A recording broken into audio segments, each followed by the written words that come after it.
It's no secret that the 2025 offseason for the Washington Commanders will be one of the biggest, if not the biggest, in franchise history. Obviously, this team did a lot of heavy lifting last year, getting the right GM, the right head coach, and the right quarterback, going 3 for 3 on those 3 positions. But now it's about putting a team around that foundation to take this team from a team that, made it to the NFC Championship game and was frankly happy to be there, to a team that is now expecting to be a Super Bowl contender and hoist the Lombardi Trophy in 2025. These are 8 decisions that will make or break the Washington Commanders in 2025, and let's get into it right now. But before we do, click that thumbs up icon if you are excited for this groundbreaking Commanders offseason that we are about to embark on here at the Commanders Report. Make sure you click that thumbs up icon because it really does help us out. The first decision that they're going to have to make is what kind of upgrades are you going to make on the offensive line?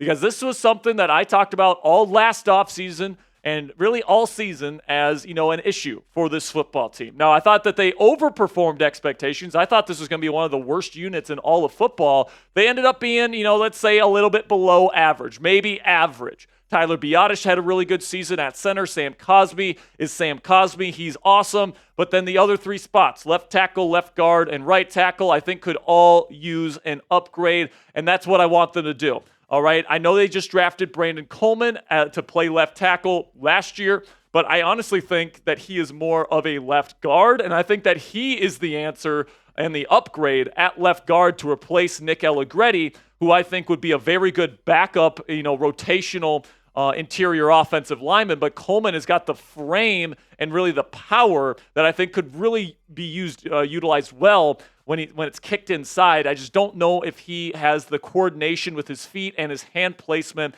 to be a full-time starting left tackle in the league. I would rather go out and get a replacement both at left tackle and right tackle, and then I would kick Brandon Coleman inside to solidify the interior. When it comes to the guys in free agency that the Commanders could go out and get, Ronnie Stanley out of Baltimore.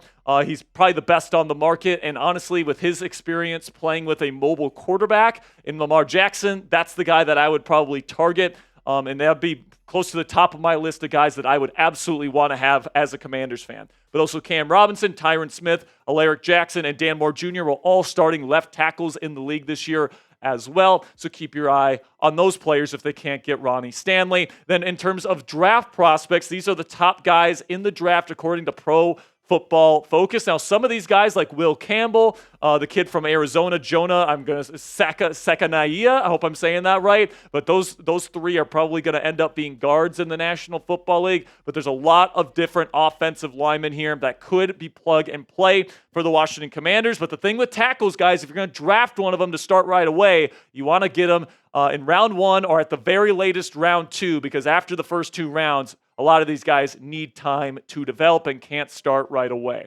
So another thing that's going to be a big one here is what does the upgrades on the defensive line look like for the Washington Commanders? Because I thought that, the defensive line did a decent job this year, but in terms of being a pure pass rushing unit without blitzing, this was one of the worst pass rush units in the National Football League when sending only 4. A lot of times they would have to bring in Dante Fowler Jr. as like a rotational kind of third outside linebacker to rush the passer. And by the way, Fowler had a really good season. He's currently going to be a free agent, but you also have Cleveland Ferrell that's going to be a free agent this year. Dorrance Armstrong, in my opinion, is a cut candidate if you want to let him go. And Daron Payne could potentially be a trade candidate as well. So I would say, I think that the piece that this defensive line is missing is that they're missing a true number 1 edge rusher.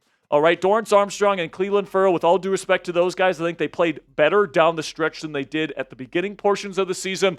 They're not number 1 guys. All right, they're not game-changing talents. The Commanders need a game changer at that number 1 edge rusher spot. That's why I advocated for this team to go get Danielle Hunter last year. They didn't end up doing that, but there's a lot of opportunities to get a true number 1 edge in this class. Khalil Mack is somebody I've got my eye on, man. I think that would be a perfect fit. Josh Sweat from the Eagles, taking another piece from a division rival would be nice. Same thing with DeMarcus Lawrence. We know how much Dan Quinn loves to poach Cowboys defensive players. I could see D-Lob being a great fit here.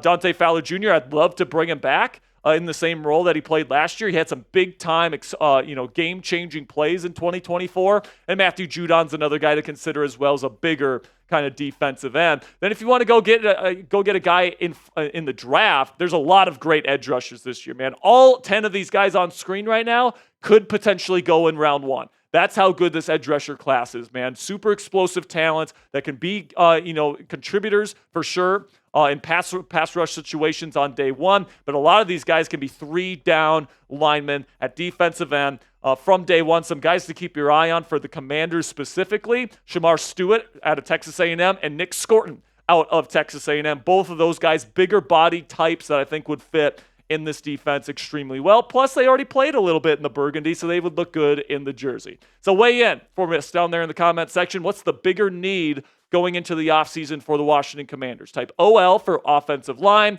or type DL for defensive line. For me personally, I think it's offensive line. You got 3 spots on the offensive line that need to get better, so I think that's the bigger need. But let me know what you guys think down there in the comment section. For today's pinned comment, YouTube's going to throw you an ad break here in just a couple of seconds.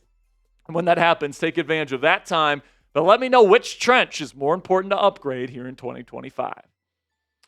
Now we go from the trenches to the perimeter here. And, the question is, what splashes are GM Adam Peters and head coach Dan Quinn going to make at wide receiver? Because there's a lot of people that are not slated to be on this roster next year. Terry McLaurin is, and I think he's going to get a big contract extension. But then really the only guy that's slated to be here next year outside of him is Luke McCaffrey, the rookie out of Rice this past season, going into his sophomore season. De'Ami Brown is out the door. Alami Zaccheaus is a free agent. Jameson Crowder and Noah Brown are as well. And I think that, for me personally, I think they're probably going to bring back somebody like Alami Zaccheaus or De'Ami Brown. They're going to bring back some of these pieces, Jameson Crowder maybe as well. But I think the splash that they make this year is going to be in the NFL draft. And I think it's probably going to be very early in the draft as well. You guys can take a look at my top wide receiver draft prospects for this year's NFL draft class. Tedoroa McMillan, unbelievably good player. I have him in the same category as guys like Jamar Chase, Justin Jefferson, Malik Neighbors last year. Of course, Marvin Harrison Jr. I think he's in that caliber of receiver, but he's the only one in this entire class that's that good.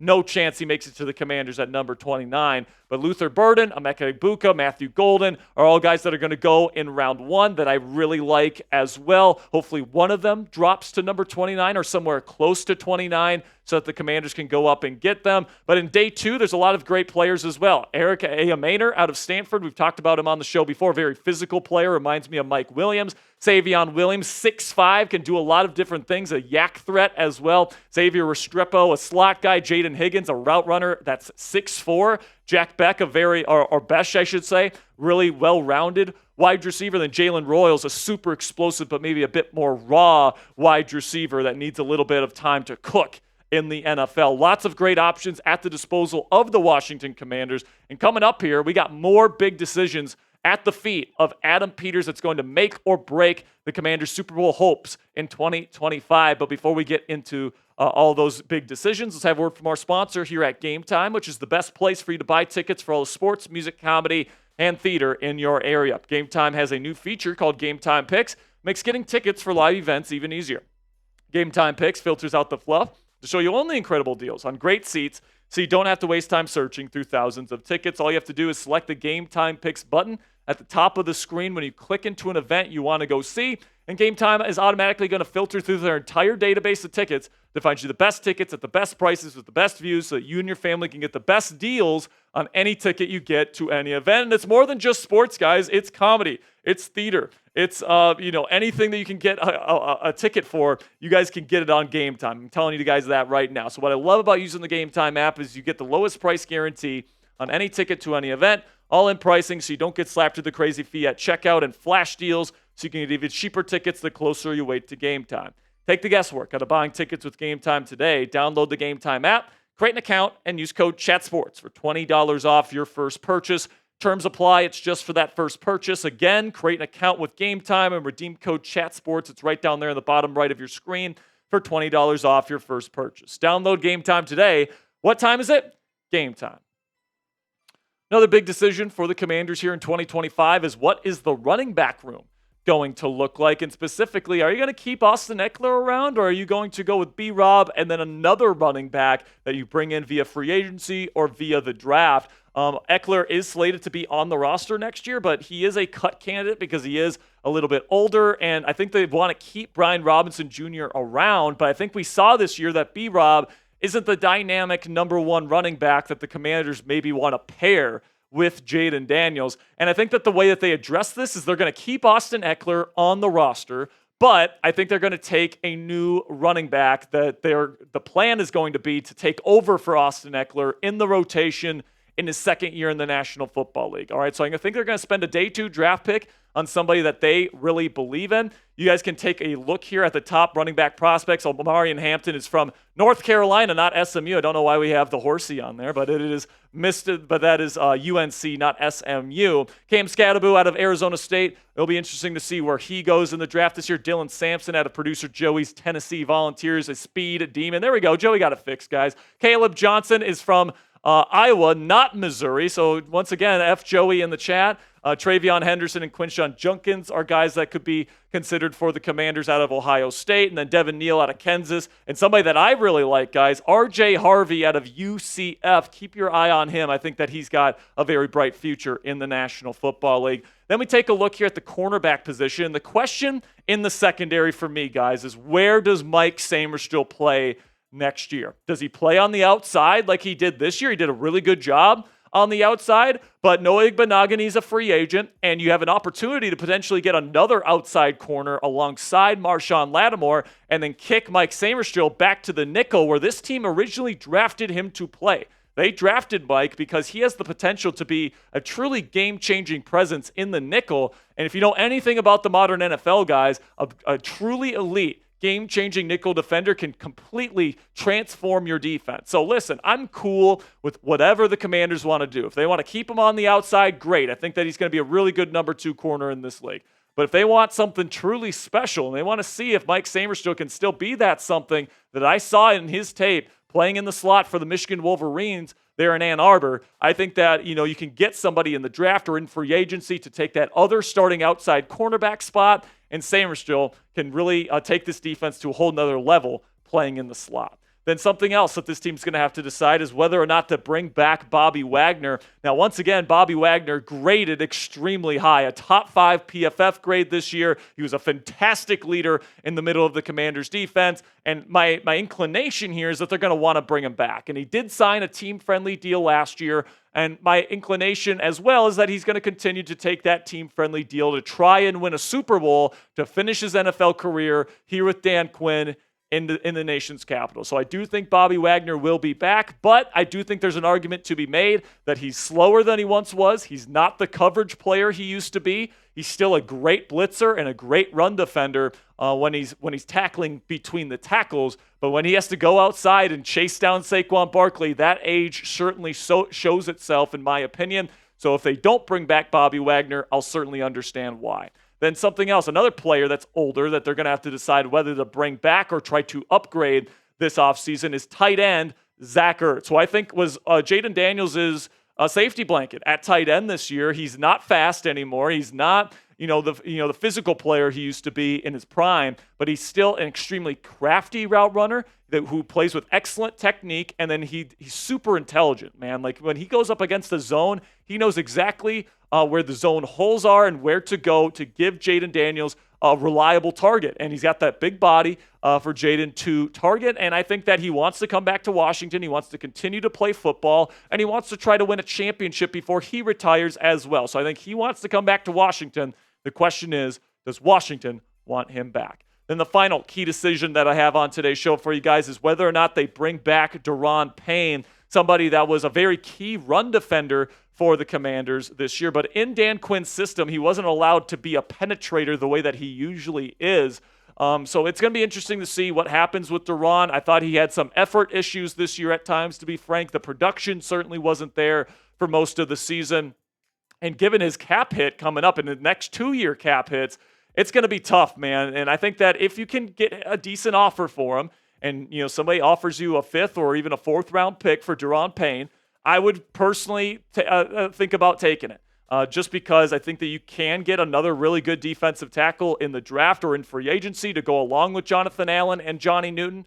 And maybe they bring back Sheldon Day to round out the rest of the group there. But I think Daron Payne has had 2 straight disappointing seasons in a row now. So if there's a team out there that's willing to take on his contract and all the different things that come along with trading him, and as well as giving Washington another draft pick to use this year, I have to at least think about that. But my prediction is that he's going to be back in 2025. And the reason for that is all the dead money that the Commanders still have on their cap, even if they let him go. So I think that he was a very crucial piece to their run defense last year, and I think we saw the results when he wasn't on the field versus Philly in the NFC Championship game. Man, this run defense completely crumbled with him off the field, and I think that the Commanders understand the value that he brings to that unit. So I think they're going to bring him back on the extremely high cap hit. I mean, essentially paying a big-bodied nose tackle, $20+ million against the cap isn't exactly ideal, but I do think he'll be back in 2025. So let me know down there in the comment section, would you trade Daron Payne for a 4th-round pick? Type T for trade or P for pass down there in the comment section. Just let me know your answer and give me your reasoning why down there in the comments. That'll be it for today's show, guys. Thank you so much for making it to the end. Make sure you click that subscribe button if you haven't already, because we got more and more Commanders coverage coming your way all throughout the 2025 offseason. So until next time, guys, hail to the Commanders.